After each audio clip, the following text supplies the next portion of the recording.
आपका स्वागत है गुरु आयुर्वेद क्लासिकल में।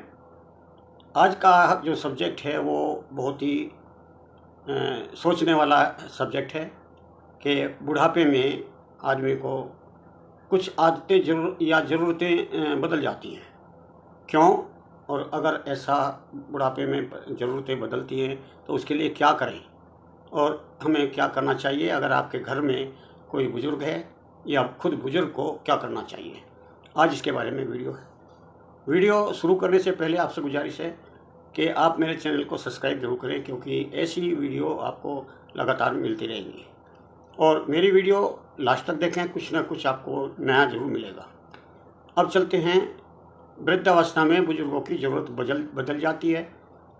क्यों बदल जाती है, क्या बदल जाती है और क्या करना चाहिए। सबसे पहले है कि शारीरिक बदलाव होता है।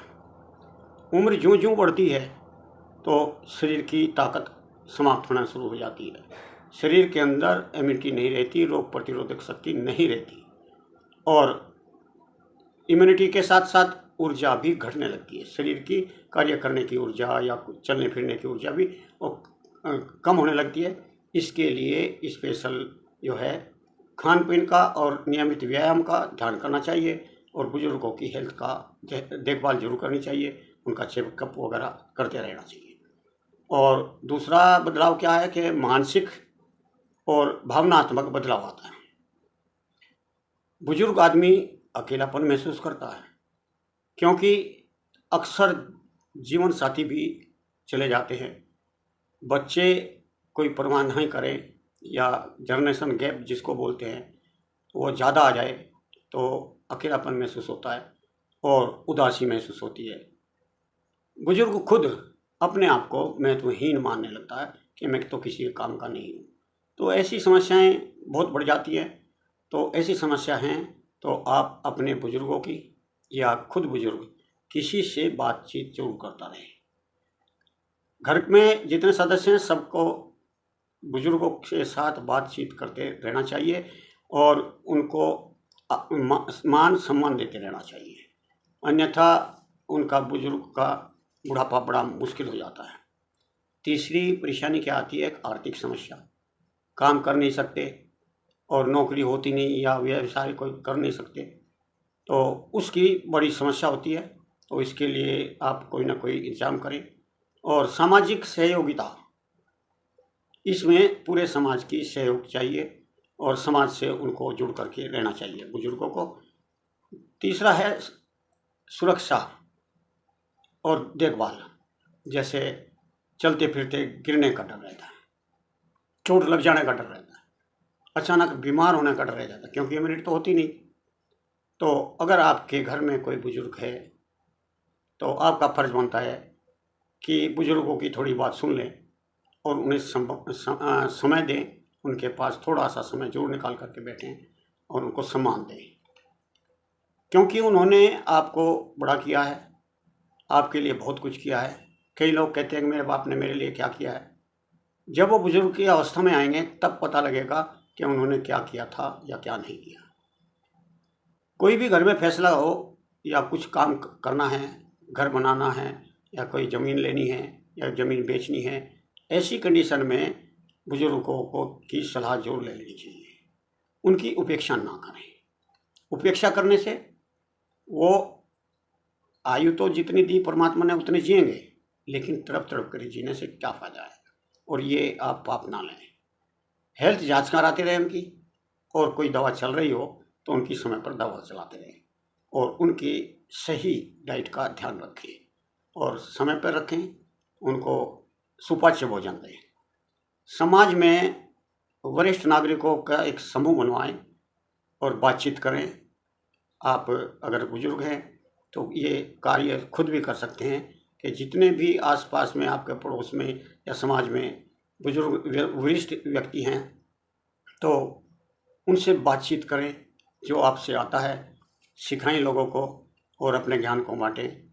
आप अपने ज्ञान को बांटने से आपको लाभ भी मिलेगा, मानसिकता आपकी दूसरी बदल जाएगी, बड़ी आंतरिक खुशी मिलेगी।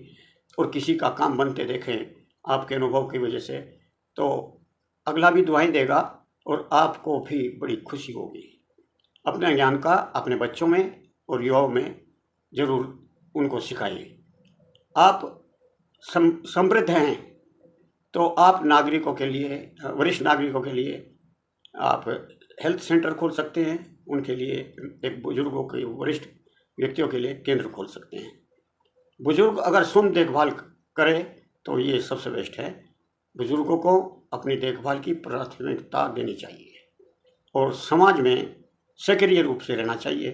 वृद्धावस्था में आयुर्वेद का सहारा भी लेना आपको आजकल अत्यंत आवश्यक है, क्योंकि आप इंग्लिश दवाओं के भरोसे रहते हैं तो उनकी साइड इफ़ेक्ट्स भी होते हैं और वो तत्काल आराम तो करते हैं लेकिन आपको परमानेंट ठीक नहीं करते हैं। तो इसलिए आयुर्वेद में तो इस काल को वात काल माना है, क्योंकि बचपन में कफ, युवा को पित्त और वृद्धावस्था में वात दोष जो है वो अधिकतर असंतुलित हो जाते हैं और इसमें ऐसे रोग होते हैं जैसे जोड़ों का दर्द हो गया, गैस ज़्यादा बनती हो, नींद नहीं आती है, कमजोरी नहीं आती है। तो इसके लिए आप कमजोरी के लिए आप अश्वगंधा लें और 10 मूल अरिष्ट लें। 10 मूल का काढ़ा भी आप चाय की तरह बना करके पी सकते हैं। त्रिफला जरूर लें, त्रिफले से बड़ी राहत मिलेगी। ये रसायन भी है और औषधि भी है। ये कुछ रसायनों का आप प्रयोग जरूर करते रहें, जैसे चमनप्राश है, आप ब्रह्मी हैं, शतावरी है, इनका प्रयोग जरूर करें। और मानसिक बल के लिए आप ब्रह्मी और शंखपुष्पी का प्रयोग करें। अगर आपको मानसिक तनाव रहता है तो आप तेल की मालिश शरीर पर जरूर करें, या सिरोधारा जा करके आप किसी आयुर्वेदिक सेंटर पर सिरोधारा करा सकते हैं। और सबसे महत्वपूर्ण है ध्यान योग। योग, आसन, प्राणायाम और ये ध्यान योग बहुत ही जरूरी है। आप थोड़ी देर बैठकर एकांत में प्रभु का ध्यान करके आप ये योग जरूर किया करें। इसके लिए आधा घंटा 1 घंटा आप जरूर निकालें। अगर आपको भूख कम लगती है तो घर में आप हिंगवा स्टिक चूर्ण रखें। आपका पेट गैस बनती है तो शिवक्षार पाचन चूर्ण रखें। आपको भूख के लिए भी और कफ के रोगों के लिए भी तिलकटु यानी कि सौंठ, मिर्च और पीपल का बराबर की मात्रा में चूर्ण बना करके अपने घर में रख लें। चाय बने या नहीं बने भी, या आप चाय नहीं पीते तो आप पानी में इसका काढ़ा बना करके ले सकते हैं। और थोड़ी बहुत चुटकी भर प्रतिदिन आप अजवाइन का इस्तेमाल करें। इससे आपके जोड़ों का दर्द, आपके शरीर का दर्द, आपको डाइजेशन की प्रॉब्लम, आपके पेट में प्रॉब्लम है तो इन सब से निजात मिल सकती है। और अगर आपको नींद की कोई प्रॉब्लम है तो आप सर्पगंधा घनपेटी आती है, आप पहले बीपी चेक कर लें। अगर आपका बीपी भी हाई रहता है तो ये दोनों चीज़ में काम करेगा, बीपी हाई में भी और सर्पगंधा बटी में भी।